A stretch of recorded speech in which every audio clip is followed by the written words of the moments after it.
యోగాతో బరువు తగ్గటం సులభం, కేవలం 30 రోజుల్లోనే. యమన్లో మీకు తెలుసు, యమన్లో పెద్ద ఒక సివిల్ వార్ జరిగిన తర్వాత హాఫ్ యమన్ టెర్రరిస్ట్ గ్రూప్ దగ్గర ఉంది, ఇంకొక హాఫ్ గవర్నమెంట్ దగ్గర ఉంది, వాళ్ళ గవర్నమెంట్. ఈ terrorist group financed again Iran, మొత్తం డబ్బులు ఇచ్చి ఆయుధాలు ఇచ్చి, హూతీస్ అంటారు వాళ్ళు. సో 3 Hలు, హూతీ, హెజ్బుల్లా, హమాస్. వీళ్ళు ముగ్గురు కలిసి ఇజ్రాయెల్ మీద ఎప్పుడు దాడి చేస్తూనే ఉంటారు. సూసైడ్ బాంబ్ అటాక్ ఉండొచ్చు. మనం మర్చిపోకూడదు, చాలామంది అరబ్స్ ఇజ్రాయెల్లో ఉంటారు, పనిచేస్తారు ఇజ్రాయెల్లో. కానీ అప్పుడు కూడా ఇజ్రాయెల్ వాళ్ళని ఉండనిస్తున్నారు, ప్రాబ్లం లేదు. కానీ అప్పుడప్పుడు ఏం చేస్తారంటే ఈ గాజా వైపు నుంచి వచ్చిన వాళ్ళు ఎవరైనా, లేకుంటే ఈ గ్రూప్ నుంచి ఎవరైనా సూసైడ్ బాంబ్ చేస్తారు. బస్ స్టాండ్ దగ్గరనో లేకుంటే సోల్జర్స్ వెళ్తున్న అక్కడ చెక్ పోస్ట్ కాడ వెళ్ళి సూసైడ్ బాంబింగ్ చేస్తారు. అది ఇజ్రాయెల్ తర్వాత స్ట్రాటజీ యూజ్ చేసి దాన్ని అడ్డుకున్నారు. ఇదంతా మొదలైంది ఎక్కడంటే October 7th. మనకు అందరు తెలుసు, 2 సంవత్సరాల ముందు October 7th ఇజ్రాయెల్ మీద గాజా నుంచి పెద్ద ఒక దాడి జరిగింది. మేజర్ ఇంటెలిజెన్స్ ఫెయిలియర్ అది, దాంట్లో డౌట్ లేదు. 1000 మంది కనుక చనిపోయారు, 1200 మందిని కిడ్నాప్ చేసి తీసుకెళ్లారు, మన అందరికి తెలుసు అది. దాంట్లో ఇప్పుడు కూడా 48 మంది వాళ్ళ దగ్గర ఉన్నారు, పాలస్టీనియన్ టెర్రరిస్ట్ దగ్గర ఉన్నారు, హమాస్ దగ్గర. హమాస్ ఏం చేశారంటే అక్కడున్న హెల్త్ మినిస్ట్రీ వాళ్ళ దగ్గర ఉంది, అక్కడున్న హాస్పిటల్ కానివ్వండి, స్కూల్ కానివ్వండి, దాని కింద ఇరాన్ నుంచి వచ్చిన డబ్బులు పెట్టి ఒక 10 సంవత్సరాల నుంచి టనల్స్ కట్టుకున్నారు, అండర్గ్రౌండ్ టనల్స్. ఈ అండర్గ్రౌండ్ టనల్స్లో దాచుకుంటారు, ఎందుకంటే వీళ్ళు పైన ఎక్కడ ఉంటే ఇజ్రాయెల్ వచ్చి బాంబు చేసేస్తారు. సో టనల్స్లో ఉంటారని వాళ్ళ స్ట్రాటజీ అది. కానీ ఇజ్రాయెల్ ఇంటెలిజెన్స్ నేను చెప్పినట్లు మొస్సాడ్ వాళ్ళ చాలా ఎఫెక్టివ్. వాళ్ళకి పిన్ పాయింట్ అక్యురసీతో చెప్తారు ఈ బిల్డింగ్లో ఉన్నారు అని క్లియర్గా చెప్పినప్పుడు కొడతారు.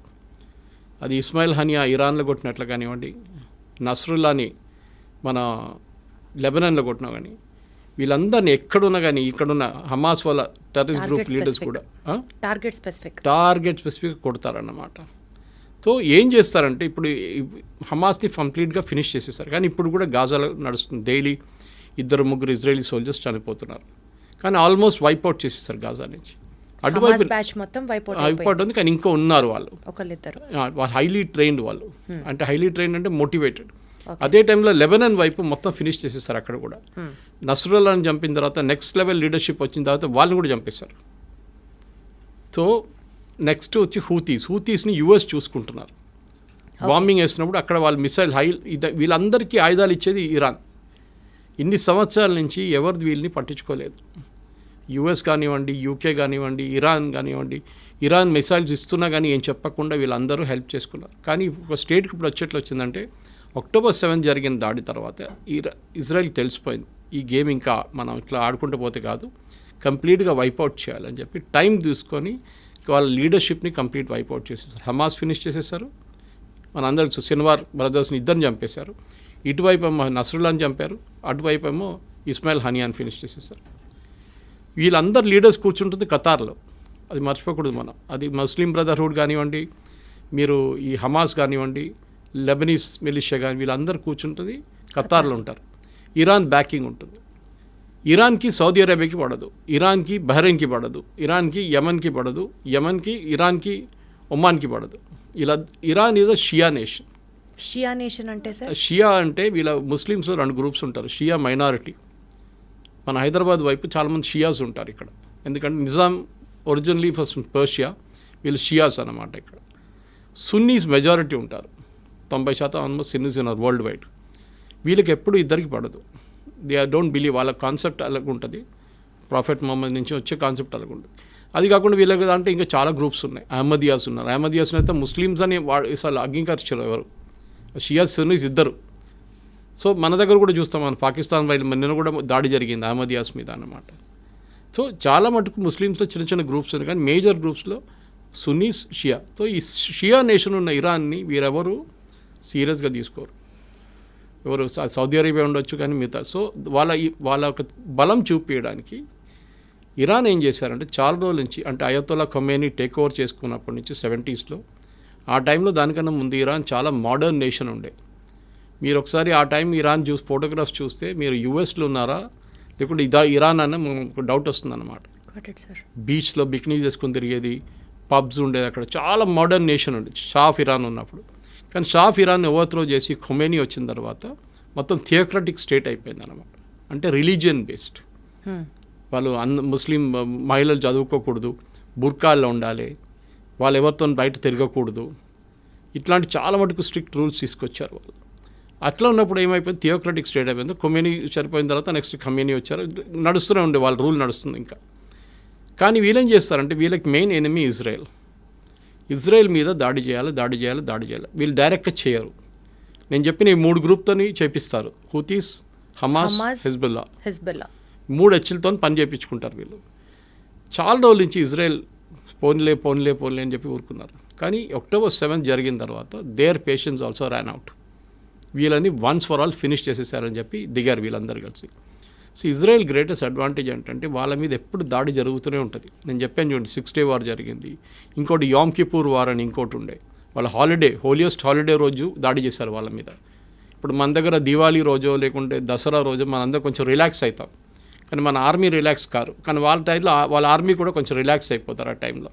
చాలా ఫెస్టివల్స్ అంటే వాళ్ళు చాలా సీరియస్గా తీసుకుంటారు. అదే రోజు దాడి చేశారు, ఓమ్ కిపూర్ అని చెప్పి వాళ్ళ holiest days in their calendar అన్నమాట.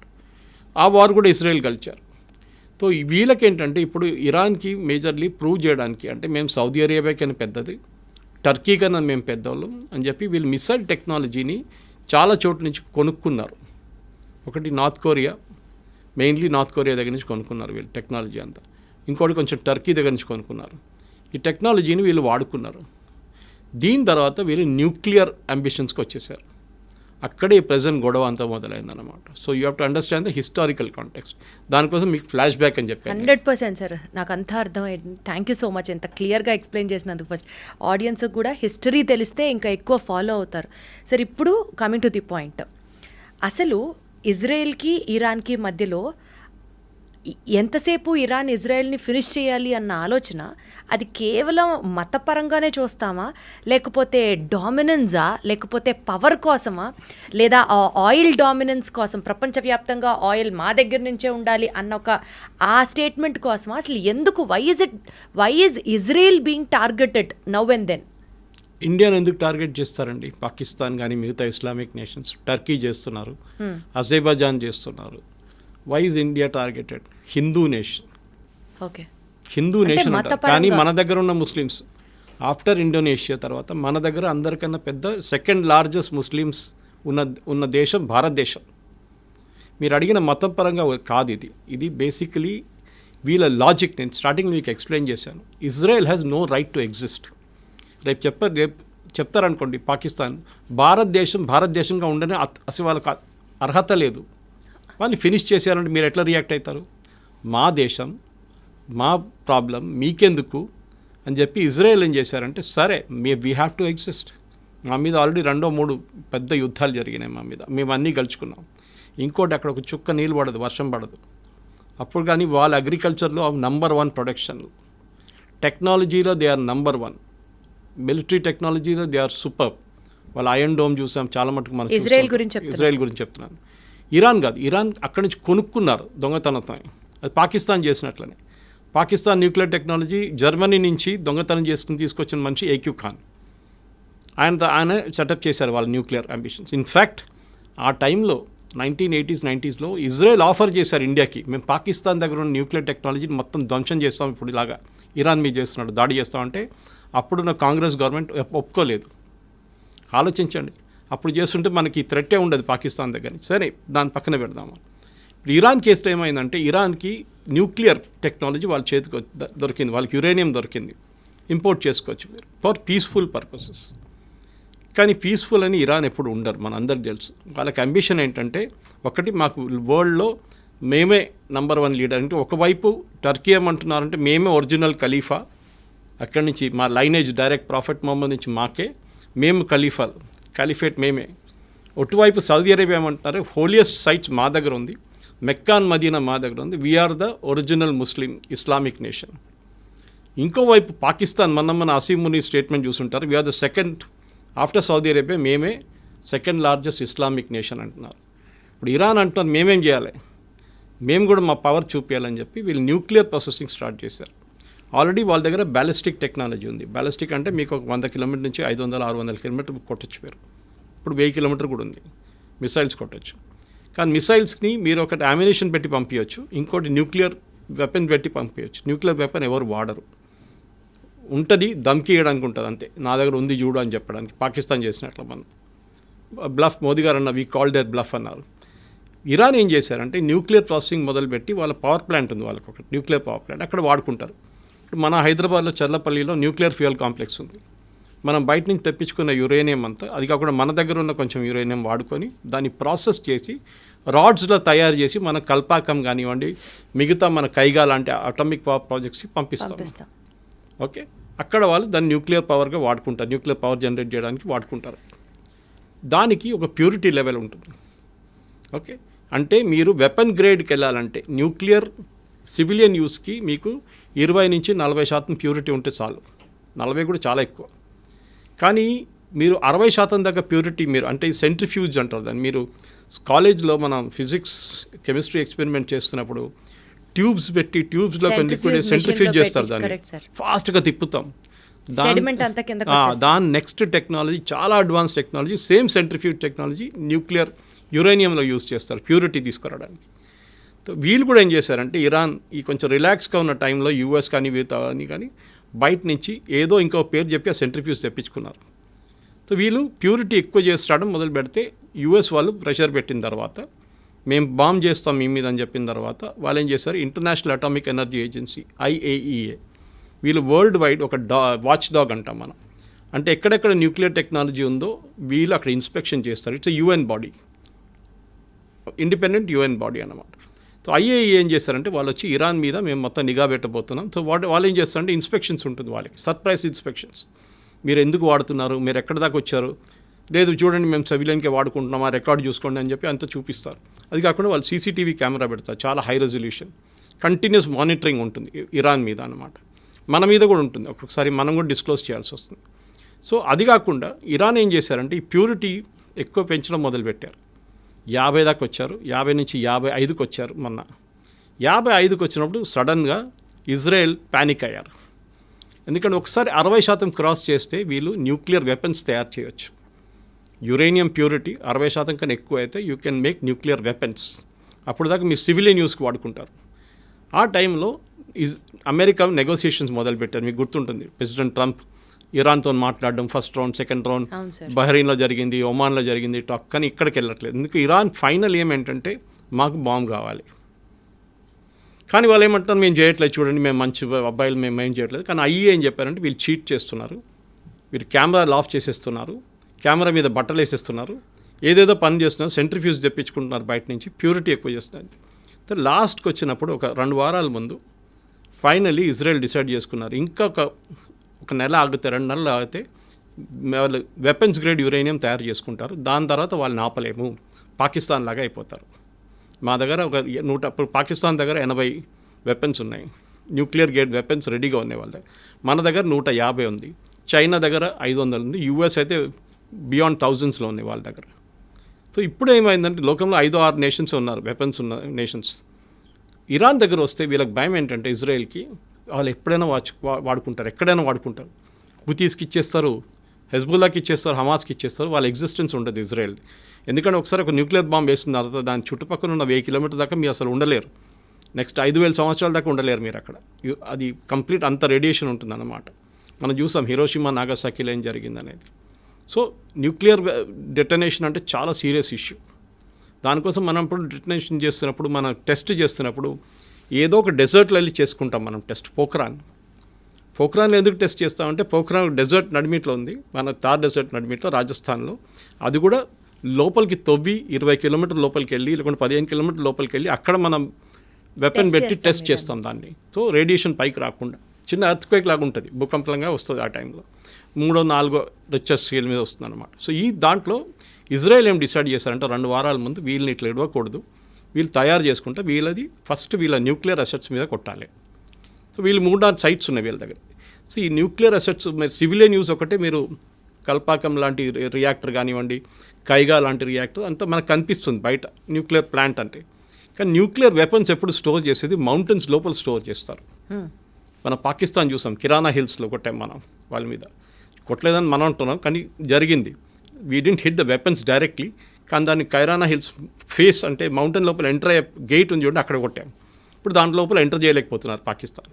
అక్కడ ఏం జరిగిందో వాళ్ళకి తెలియదు. ఇజ్రాయెల్ కూడా అదే స్ట్రాటజీ యూజ్ చేశారు. ఇన్ఫ్యాక్ట్ చాలా మటుకు డిఫెన్స్ ఎక్స్పర్ట్స్ ఏమంటున్నారంటే భారతదేశం చేసిన అదే స్ట్రాటజీ పాకిస్తాన్ వ్యతిరేకంగా ఇజ్రాయెల్ చేశారు.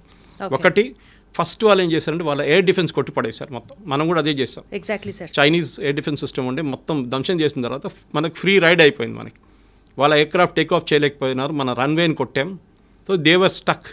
మన వాళ్ళకి ఫ్రీ టైం దొరికింది, మిసైల్స్ కూడా ఎట్లా కావాలంటే అట్లా కొట్టారు మన వాళ్ళు.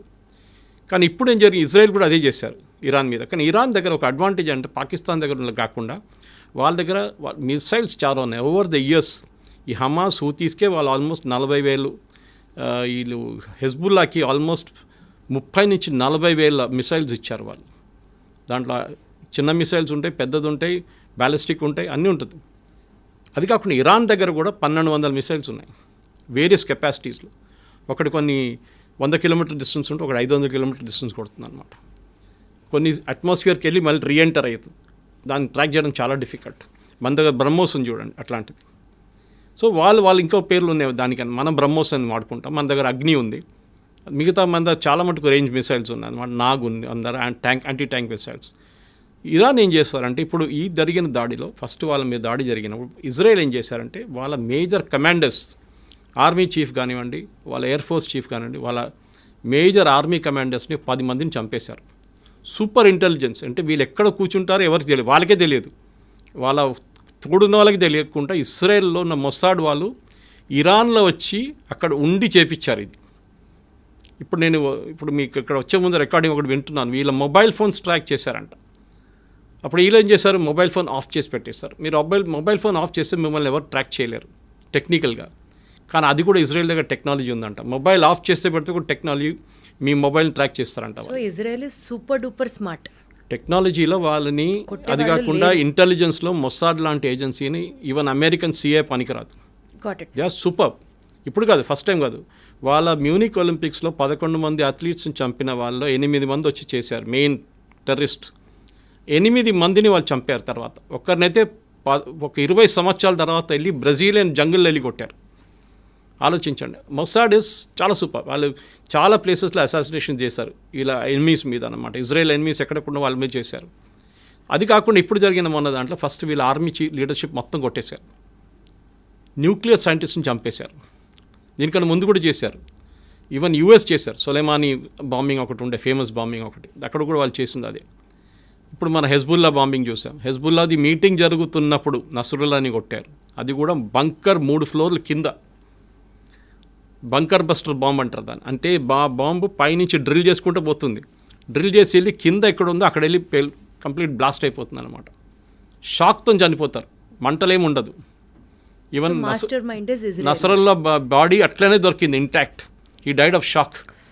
ఇజ్రాయెల్ మనకు అదే బాంబ్ బాలాకోట్లో ఇచ్చారు. బాలాకోట్ బాంబింగ్ భారతదేశం చేసినప్పుడు మన పుల్వామా అటాక్ తర్వాత వీ డిడ్ బాలాకోట్. వాళ్ళ టెర్రరిస్ట్ గ్రూప్ మీద అటాక్ చేసాం పాకిస్తాన్లో. మనకు వాడిన బాంబ్ బంకర్ బస్టర్ బాంబ్. ఇప్పుడు ఇజ్రాయెల్ దగ్గర ఆ బాంబులు లేవు అన్నప్పుడు మనం ఇజ్రాయెల్కి ఇచ్చాం. మన దగ్గర అదే అడగబోతున్నాను సార్. ఇప్పుడు ఇండియాకి diaspora is there with Israel and Iran. And తెలియకుండానే ఇందాక కూడా మీరు అంటున్నారు కాంగ్రెస్ గవర్నమెంట్లో మనం తెలియక ఇరాన్ సపోర్టెడ్ హమాస్ గ్రూప్స్ని మనం కూడా టెర్రరిస్ట్ కాదు అనుకుంటూ but we are still supporting there. India ఇద్దరికీ తెలిసిన నేషన్ అవ్వడం వల్ల suppose if India has to take a stand, ఎవరికి సపోర్ట్ చేస్తుంది ఇండియా? ఎవరికి సపోర్ట్ చేస్తే నష్టం? న్యూట్రల్గా ఉన్నా కూడా ఒక రకంగా కత్తి మీద సావలానే ఉంది ఇండియా పరిస్థితి. అసలు what is the future prediction for India? ఎవరికి సపోర్ట్ చేయాలి? చేస్తే ఎవరికి మంచిది? చేయకపోతే ఏం జరగబోతోంది? ఇద్దరికి బ్యాలెన్స్ చేయాల్సి వస్తుందండి. మనకి ఎప్పుడైనా పాజిటివ్ రిలేషన్షిప్ ఇజ్రాయెల్తోనే ఉంది. దానికోసం మొన్న SCO ఒక బాడీ ఉంది, మన బ్రెజిల్, చైనా వీళ్ళందరూ ఉన్న సోవియట్ యూనియన్ ఉన్న ఒక బ్లాక్ ఉంది ఒకటి. అక్కడ మొన్న ఒక రెజల్యూషన్ పాస్ చేశారు ఇజ్రాయెల్ వ్యతిరేకంగా. భారతదేశం దాని నుంచి బయటకు వచ్చేసింది resolution. We didn't accept it. So ఇజ్రాయెల్కి వ్యతిరేకంగా భారతదేశం లేదు. First point. సెకండ్, ఇరాన్తో కూడా మనం ఫ్రెండ్షిప్ పెట్టుకుంటున్నాం. ఎందుకంటే ఇరాన్కి ఏం కావాలంటే వాళ్ళకి తెలుసు వాళ్ళ వైపు నుంచి ఎవరు రావట్లేదు. ఇప్పుడు చూడండి, ఈ వార్లో ఒక్క దేశం ఇంక్లూడింగ్ పాకిస్తాన్ వాళ్ళ వైపు రావట్లేదు. ఇరాన్ సపోర్టెడ్ హమాస్ గ్రూప్స్ని ఇండియా ఎందుకు సపోర్ట్ చేస్తుంది సార్? మరి ఇండియా సపోర్ట్ చేయట్లేదు, ఇండియా కండమ్ చేయట్లేదు. We are not declared them as a terrorist group. Problem ఎక్కడ వస్తుందంటే షియాస్, మన దగ్గర ఉన్న షియాస్, కశ్మీర్ వైపు షియా పాపులేషన్ ఎక్కువ. మీరు లే లదాఖ్కి వెళ్తే, లదాఖ్ ఒక యూనియన్ టెరిటరీగా తీసుకుంటే లదాఖ్లో రెండు పీసులు ఉన్నాయి. ఒకటి నేను ఒక 1 year ముందు వెళ్ళాను అక్కడికి. ఒకవైపు లే వైపు బుద్ధిస్ట్ ఉంటారు, వేరే కార్గిల్ వైపు లద్దాఖ్ది మొత్తం షియా ముస్లిమ్స్ ఉంటారు. మీరు అక్కడ వెళ్తే కాఫీ షాప్లలో, రెస్టారెంట్లలో, హెయిర్ కటింగ్ సెలూన్లలో అంత ఖొమేనీ ఫోటో కనిపిస్తుంది మీకు. They are Shias. ఇప్పుడు నేను అడిగా చాలామంది నా దగ్గర, సురేష్ గారు ఈ కశ్మీర్ నుంచి వెళ్ళారా చాలామంది అంటున్నారు, ఇరాన్కి చదువుకోవడానికి అన్నారు. నేను చెప్పాను కరెక్ట్. మిగతా ఎవరైనా ఇండియా నుంచి యూఎస్కి వెళ్తారు, యూకేకి వెళ్తారు, యూరోప్కి వెళ్తారు, కెనడాకి వెళ్తారు, ఆస్ట్రేలియాకి వెళ్తారు, కానీ ఇరాన్కి చదువుకోవడానికి ఎవరు వెళ్ళారు? నిన్న మొత్తం పెద్ద గొడవ రాత్రి కదా, మమ్మల్ని అందరిని ఎవాక్యువేట్ చేయండి ఇక్కడి నుంచి అని చెప్పి. అప్పుడు నేను కనుక్కున్నప్పుడు తెలిసిపోయింది వీళ్ళంతా కశ్మీర్ నుంచి వెళ్ళిన వాళ్ళు, షియా ముస్లిమ్స్. సో ఇండియాకి ఆ రకంగా కూడా అక్కడ ఒక కనెక్షన్ ఉందన్న మనకి. ఓకే. తో కశ్మీర్లో గొడవ జరిగినప్పుడు మొన్న కూడా Khamenei, the same Khamenei statement ఏమి ఇచ్చారంటే Kashmir is a disputed territory, ముస్లిమ్స్ని కశ్మీర్ భారతదేశం దగ్గర నుంచి గుంజుకోవాలని స్టేట్మెంట్ ఇచ్చారు.